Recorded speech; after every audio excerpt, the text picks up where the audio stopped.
2024년도 현재 기독교 인구는 인구 대비 16.2%, 828만 명 정도 된다고 합니다. 이 수치는 2012년에서 14년까지가 기독교 인구의 최정점을 찍었는데 이때는 한 21%, 2% 정도 되었습니다. 그래서 1200만 명이 넘었습니다. 그런데 한 10여 년 동안 추락을 해서 지금은 800만 정도 되는 것이죠. 이렇게 기독교 인구가 하루가 다르게 적어지는 이유를 조사해 보니까 그 이유 중에 하나가 교회 부패라고 답한 사람이 32.2%로 가장 높았습니다. 그리고 사회의식이 결여되어서다 라고 하는 것이 16.8%였고 또 지나치게 강압적으로 전도하기 때문이라 15%, 그리고 기독교인들이 너무 독선적이라 그래서 무례하다라고 대답하는 이들이 14%, 그리고 차별, 혐오 발언이 너무 심각하다. 이렇게 해서 기독교인들은 지난 한 10여 년 동안 거의 400만 명 이상이 줄었다 하는 이야기입니다. 이대로 가면 2050년 정도 되어지면은 반도 안 남을 거다라고 하는 것이 통계학자들의 전망입니다. 비기독교인 100명을 기준으로 해서 종교 호감도를 조사해 보니까 불교에 대한 호감도는 50%, 천주교에 대한 호감도는 36.7%, 그리고 원불교는 14.8%, 그리고 마지막으로 기독교가 13%입니다. 4개 종교 가운데서 가장 비호감적인 종교가 기독교라는 겁니다. 우리들은 좋다고 하지만 남들이 볼 때에는 기독교가 탐탁지 않다라는 것이죠. 좋은 교회는 어떤 교회냐라고 물었는데 교인을 대상으로 물으니까 경건한 예배와 묵상이 39.2%로 한 40% 가까이 되었습니다. 그래서 예배에 관련된 부분이 한 거의 40% 이상이 차지한다라고 하는 거였고, 그 다음에 봉사와 구제가 25%, 서로 돌봄 12%니까 합해 보면은 한 40여 %가 이웃사랑과 관련이 있다는 겁니다. 그러니까 교회는 예배와 이웃사랑이 거의 교회 성장과 아주 밀접한 관련이 있다고 하는 겁니다. 한 10% 정도가 좋은 목회자 때문이라고 대답을 했어요. 예수 안 믿는 사람들에게 물었어요. 좋은 교회는 어떤 교회냐? 사회적 약자를 배려하고 봉사와 구제하는 것이 42%로 가장 높았어요. 그 다음으로 예배였어요. 여러분, 이렇게 보면은 교회는 어떤 것이어야 되느냐 하면은 예수님을 잘 믿는데 하나님 앞에 예배를 잘 드리고 또 예배만이 아니라 또 이웃 사랑에 최선을 다하는 모습이 진정한 교회의 모습으로 비춰진다라고 하는 것이죠. 교회는요, 애국을 이야기해야 됩니다. 교회는 나라 사랑을 이야기해야 됩니다. 나라를 사랑해야 되죠. 교회는 어떤 교보다도 나라를 사랑해야 될 줄로 믿습니다. 그래서 우리나라의 기독교는 나라 사랑에 앞장선 그런 기독교입니다. 부흥의 배경에는 뭐가 있었는가 하면은 따라합시다. 철저한 죄의식과 죄의식에 따른 회개운동, 죄의식에 따른 회개운동이 있었다는 거예요. 1903년도에 하디영에 의하여서 있었던 원산 부흥운동도 회개로부터 시작했고 1907년도에 평양 부흥운동도 길선주 장로의 회개로부터 시작됐다는 거예요. 할렐루야. 여러분, 이 당시의 회개는 그냥 용서를 비는 정도가 아니라 도둑질한 것들을 돌려주었고 이 집 저 집을 찾아다니면서 잘못에 대하여서 솔직하게 반성하고 이야기하고 용서를 빌고 용서를 받았다라는 얘기예요. 그리고 두 번째로는 이 한국 사람들은요, 양반님들은 교육을 받았는데 그렇지 못한 사람들은 교육을 받지 못했잖아요. 그래서 배움에 대한 갈증이 심했어요. 근데 교회가 성경을 중심으로 해서 가르친 거죠. 그래서 한글 성경의 보급과 같이 같은 맥락 속에서 이들을 교육을 시켜준 거예요. 교회에서 교육을 시킨 거예요. 그래서 연세대학교, 숭실대학 혹은 이대 이런 학교들이 많이 생겨나는 거예요. 훌륭한 대학이 많이 생겨나고, 그리고 더 나아가서 의료 선교를 바탕으로 하여서 이제 저변에 깔린 약자들을 보호한 줄로 믿으시길 바랍니다. 할렐루야. 선교사들은요, 젊은이들을 교육하는 것이 이 땅을 구원하는 길이라 믿고 젊은이들 교육에 아주 박차를 가하죠. 그래서 이들을 중심으로 해서 계몽운동이 나타나는데 상로수 운동 등과 같은 것이 이 교회를 중심으로 해서 발생된 효과인 줄로 믿습니다. 세 번째로는요, 철저한 기독교 신앙을 구현한 거예요. 한글 성경을 보급과 함께 성경을 접한 이들은 성경을 지식적으로만 안 것이 아니에요. 믿는 것을 실천했어요. 옛날의 성도님들은요, 그냥 말씀대로 한 거예요. 토시 하나 안 틀리게끔 한 거예요. 할렐루야. 오늘은 어떻게 해요? 내가 생각하고 따지고 내가 합리적이다 싶으면 하지만은 이전의 성도님들은 성경에 그렇게 되어 있으니 하는 거예요. 할렐루야. 게으름을 죄로 여기고 부지런하게 사는데 새벽종이 울린 내가 교회의 새벽종으로부터 시작된 줄로 믿습니다. 도덕적 우애를 점령하게 되어지고 금주, 금연, 노름, 축첩, 인신구금 등을 엄격하게 금하는 교리가 생겨나는 거예요. 감리교 교리와 장정 중에 하나가 뭐냐? 담배 가게 하면 집사도 못 됐어요. 노름하면 안 됐어요. 그리고 네 번째로는 여성주의의 신장에 교회가 앞장을 선 거예요. 그래서 남녀 평등을 부르짖었던 거죠. 우상의 장애물을 뛰어넘도록 우상척결에 앞장선 줄로 믿습니다. 이 한국 교회의 부흥에 지대한 영향을 한 마지막 여섯 번째는요, 연합운동이에요. 연합운동. 답시다. 연합운동. 1979년도에 이르러서 6개 선교회가 선교지를 분할하게 됩니다. 선교지 분할을 했는데 평안남북도, 황해도는, 그리고 경상도는 북장로교가 장악을 하는 거예요. 그래서 경상북도에는 어디가 많아? 장로교가 많고, 평안도에는, 황해도에는 장로교가 많은 거예요.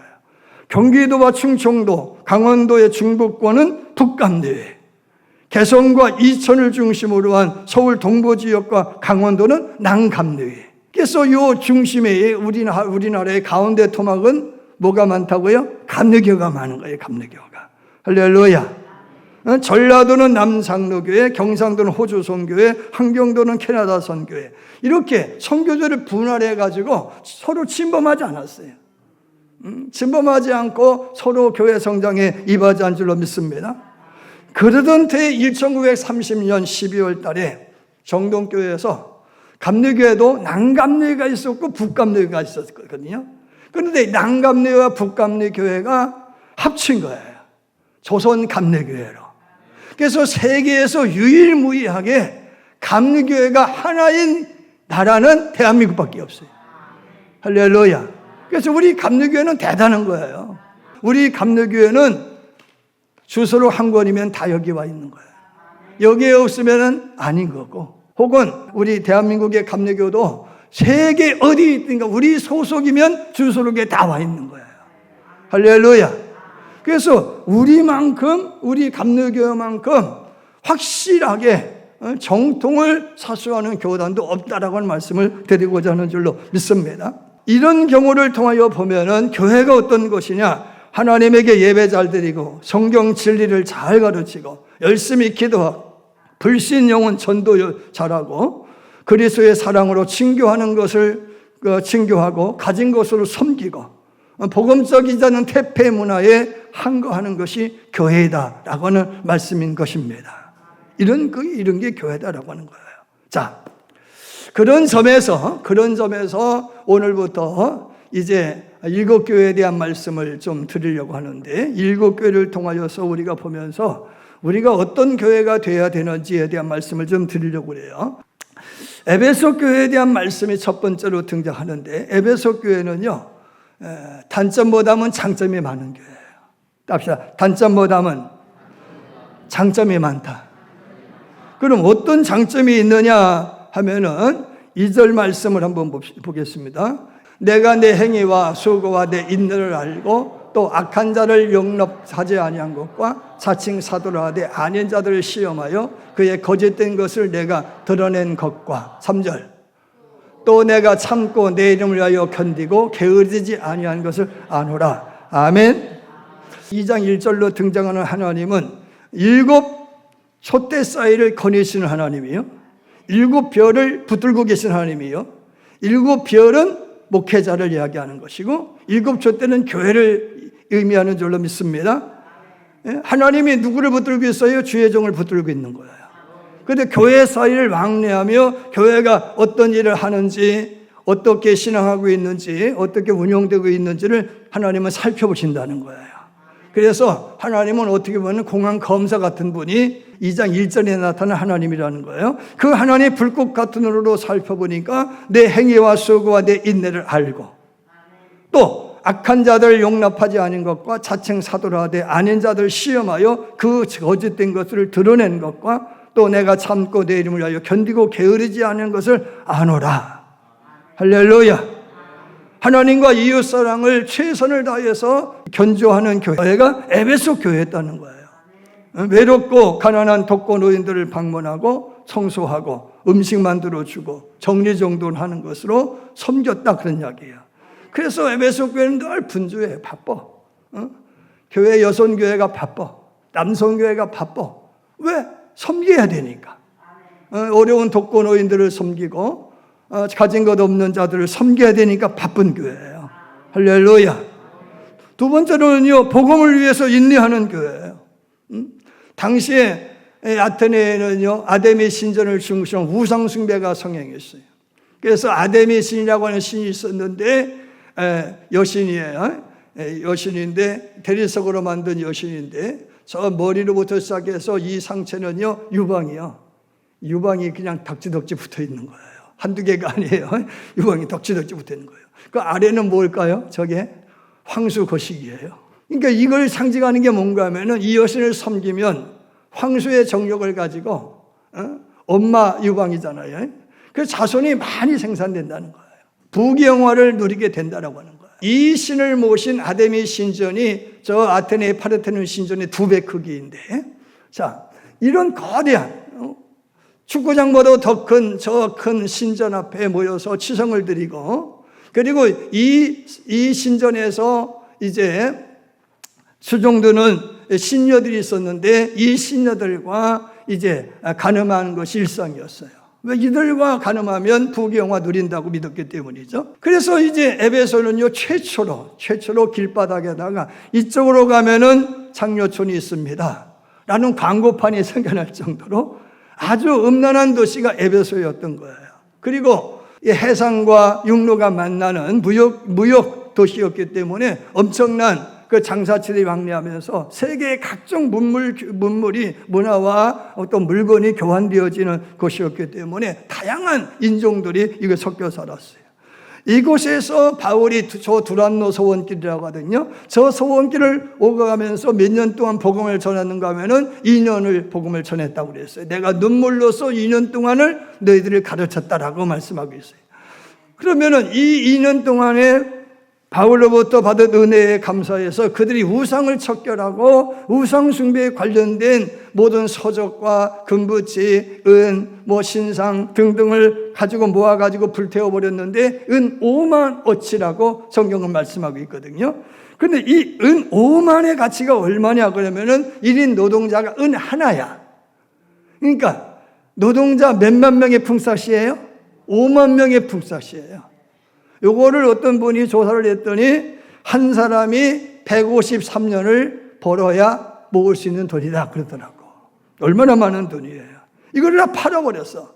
이거를 팔아버리고 나는 두 번 다시 우상을 섬기지 않으리 개종하는 이들이 생겨나니까 우상과 관련된 업자들이 이제 바울을 타도하기 위하여서 바울을 당국에 고발을 해가지고 음악당에 모여가지고 죽이려고 하잖아요.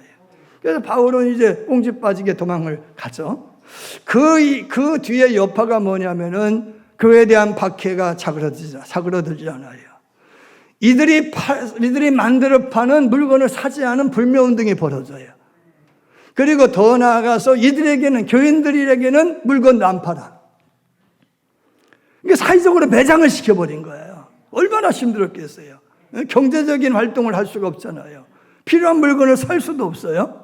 얼마나 힘들어요. 그래도 믿음을 부인하지 않았다라고 하는 거예요. 할렐루야. 더 나아가 사도행전 6장 5절에 등장한 니골라라고 하는 7 집사 중에 한 사람이 있었는데, 니골라가 이상하게 은혜를 받았다고 하면서 답시다. 육체 무용론. 육체 무용론이라고 하는 해괴한 교리를 가지고 와가지고 우리가 하나님 나라 가는 것은 육이 아니라 영으로 가는 것이다. 그러니 육체는 구원과 아무런 관련이 없다. 우리가 영만 고결하고 거룩하면 되느니라 라고 하는 해괴한 교리로 이제 성도들을 미혹을 한 거죠. 그러므로 해서 여기에 부합하는 이들이 육체적인 방종과 타락, 방탕을 일삼았다라고 하는 거예요. 그러니까 교회가 매우 혼잡하고 음란스럽고 이제 그랬던 것이다, 그런 말씀인 거예요. 자, 그런데 말씀해 보면은 5절 말씀해 보면은요, 무슨 말씀이냐? 내가 니골라당의 행위를 미워한 것을 내가 안다. 나도 그렇다. 이렇게 말씀을 하고 있단 말이죠. 그래서 니골라당의 행위에 대하여서 지적하고 타도하고 심지어는 이들과 관련된 이들에 대하여 출교 조치함으로 교회의 순수성을 지킨 줄로 믿으시길 바랍니다. 여러분, 얼마나 훌륭한 교회예요. 너무 훌륭하지 않아요? 박수 칠만 하잖아요. 그런데 주님께서 이렇게 말씀하시는 거예요. 그런데 내가 너에게 책망할 것이 있다는 거예요. 그럼에도 불구하고 책망을 받았다라고 하는 거예요. 그래서 4절 말씀에 보면은 이렇게 말씀하고 있어요. 그러나 너를 책망할 것이 있나니 너의 처음 사랑을 버렸느니라. 답시다. 너의 처음 사랑을 버렸느니라. 그러므로 어디서 떨어졌는지를 생각하고 회개하여 처음 행위를 가져라. 만일 그러하지 아니하고 회개하지 아니하면 내가 내게 가서 내 촛대를 그 자리에서 옮기리라. 촛대를 옮겨버리리라. 너가 니골라당의 행위를 미워한 것까지도 좋고 이들의 교리를 받아들이지 않고 척결한 것까지는 좋은데, 중요한 것은 처음 사랑을 버렸으니 너가 회개하여서 처음 사랑으로 돌아가지 아니하면 나도 너를 내 촛대를 뽑아버리겠다. 교회를 아주 없애버리겠다. 그런 말씀인 거죠. 그래서 그랬는지요, 지금은 에베소 교회 저 밑에 내려가 보면 사진 내가 찍어다 놓은 거 있는데 그냥 벽 한 채만 남아있어요. 그 훌륭한 교회 벽 한 채만 남아있다라고 하는 거예요. 자, 그러면은 주님께서 왜 첫사랑이 없다고 주님께서 이렇게 야단을 치셨는데, 그 첫사랑이 도대체 무엇이냐 하면은 안 했다는 것이 아니에요. 이웃사랑 했어. 주님 사랑 앞장섰어요. 예배 잘 드렸어요. 진리를 사수했어요. 거짓과 진리를 구분할 줄 알아요. 분별력도 있어요. 너무너무 좋은 교회예요. 그런데 중요한 것은 뭐예요? 습관에 의해서 한다는 거예요. 습관이 왜 대답을 안 넣는데요? 뭐에 의해서 한다고요? 습관에 의해서 하는 거예요. 주일 성수해. 뭐에 의해서 해요? 습관에 의해서 나와. 여러분 잘 생각하세요. 습관에 의해서 나와 있는 거예요. 새벽기도 해. 뭐에 의해서? 습관에 의해서 나와. 11조 해. 뭐에 의해서? 습관에 의해서 하는 거야. 밥 먹을 때 기도해. 뭐에 의해서? 습관적으로 하는 거야. 습관적으로. 그러니까 습관적으로 하는 행위에 대해서 주님은 용납하지 않겠다는 거예요. 이거에 대해서 이용도 목사님은 화석화된 신앙이라고 얘기해요. 화석화되었다. 이제 화석이 되어버렸다. 돌덩이처럼 단단하게 굳어버렸다. 그런 말씀인 거예요.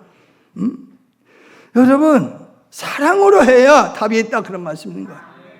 35살에 노총각이 장가 갔대요. 너무 신부가 이뻐 보여. 그래서 그냥 주례하는 목사님 주례사도 안 듣고 신부만 쳐다보고 해. 그러니까 야 그만해라. 그렇게 좋냐? 너무 하면 안 돼. 그만해야 적당히 해. 그랬다고. 신부는요 또 그게 좋다고요. 할렐루야. 그러는 거지. 몇 년 살아보니까 남자가 과묵하다고 했는데 관심 없디야. 관심 없디야. 여자가 반응을 보이면 이뻐했는데 해프디야. 뭐가 문제예요? 사랑이 신 거죠. 그래서 다 지금 우리가 나도 그래. 뭐 남 말 아니 내 말이지 뭐. 아닌 것처럼 하지 마요. 그렇잖아요. 익숙해지다 보면은 뭐가 돼요? 습관이 되어버린다는 거예요. 신앙생활이 익숙하다 보니까 습관이 되어버렸다는 거예요. 주님이 지금 지적하는 것은 뭐냐면은 찬양의 감격도 없어. 기도의 눈물도 없어. 영혼의 안타까움도 없어. 팀 켈러 목사님은 거듭남에 대하여서 죄사함에 대한 감격이 있는 게 거듭남이라고 그랬어요. 죄사함에 의한 감격이 있는 게 거듭남이라고 그래요. 여러분 교회에 오면은요 구원받음에 대한 감사가 있고 감격이 있어야 돼. 엎드리면은 하나님 나 같은 죄인을 이렇게 구원해 주셔서 너무 감사드립니다. 눈물이 좀 이슬 같은 눈물이 맺혀야 되는데 감격 없어요. 첫사랑이 뭐예요? 설렘이 없는 거예요. 설렘이 없는 거예요. 기대가 없는 거야. 기대가 없어. 여러분 설렘이 없는 헌신이 무슨 사랑이겠어요? 영혼에 대한 안타까움이 없는 전도가 어떤 전도가 되겠어요? 눈물 없는 기도에 무슨 응답이 있겠어요? 에베소 교회는요 사랑으로 성장을 했어요. 그런데 그 사랑이 어떻게 됐다고요? 습관화가 되어버렸다 그런 이야기인 거예요. 우리 교회도 50년을 이제 넘어가게 되지 않습니까? 50년이 되어버리니 어떻게 되었어요? 습관이 되어버리는 거예요. 이대로도 괜찮아. 어디가 뭐 무너졌건 비가 새건 관심이 없어요. 그냥 이대로 예배하는 것도 괜찮은데 뭐 굳이 뭐 그거. 고린도서 13장에서 바울이 뭐라고 그래요? 모든 은사 다 좋다. 다 좋아. 지식도 좋고 예언도 좋고 방언도 좋고 다 좋다. 그러나 사랑 없으면 모든 것이 꽝이니라. 여러분 지식은 사람은 똑똑하게 하고 그러나 사랑은 사람을 온유하게 만들죠. 지식은 교만하게 하지만 사랑은 겸손하게 만들죠. 지식은 사물과 관계에 있지만 사랑은 인격과 관련이 있죠. 사랑 없는 열심만 남은 교회는 괴물인 거예요. 여러분 성의만 있고 공의 없는 사랑, 우리가 적폐청산을 이유로 해서 날마다 잡아들이니까 어떻게 됐어요? 괴물 같은 정부가 되는 거잖아요. 여러분 과연 우리 교회가 주님 사랑으로 유지가 되어지고 있는지 습관에 의해서 유지가 되어지고 있는지 주님이 지금 이거를 우리에게 꾸짖는 줄로 믿으시길 바랍니다.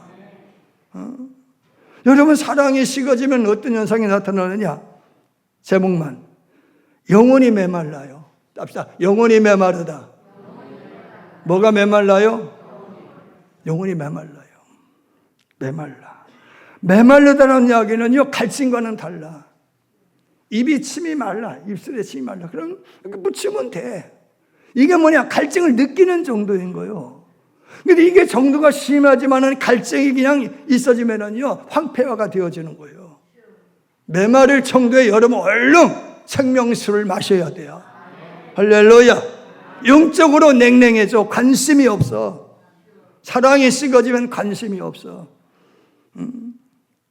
여러분 영혼에 대한 관심이 없어요. 교회에 대한 관심이 없어요. 이웃에 대한 관심이 없어요. 세 번째, 자기 죄를 합리화해요. 나 정도면 훌륭한 거다 아니요? 목사님, 나 정도면 괜찮잖아요. 내가 주일을 빠집니까? 11조를 안 합니까? 내가 뭐를 안, 나 정도면 훌륭하잖아요. 그런데 안고 없는 찐빵이야. 영혼 없는 신자가 너무 많아. 여러분 나는 예위라고 생각하지 마세요. 영혼 없이 신앙해. 영혼 그냥 AI처럼 기계적으로 신앙해요. 여러분, 그러다 보니까 어떻게 해요? 영적 손실을 가져오는 거예요. 빼앗긴다라고 하는 거예요. 시편 106편 15절 말씀, 여호와께서 너희에게 요구한 것을 주었을지라도 그 영혼을 파리하게 하셨도다. 이게 빼앗아 버리는 거예요, 하나님이. 그러므로 어떻게 하라는 거예요? 처음 행위를 가져라. 첫사랑을 가져라. 감격을 회복하라. 기대, 설렘이 있게 되어라. 할렐루야. 아멘입니다. 여러분, 우리 교회는요, 소리만 치는 교회가 되면 되겠냐? 그런 말씀 거예요. 사랑하는 여러분, 다시 한번 물어요. 교회는 어떤 것이에요? 첫사랑에 감격 있는 거예요. 교회는 어떤 것인지요? 사랑으로 성장하는 것이 교회예요. 근데 그 사랑은 습관적인 사랑이 아니에요. 설렘이 있고 기대가 있어요. 할렐루야. 이런 교회의 모습을 회복해야 될 줄로 믿습니다.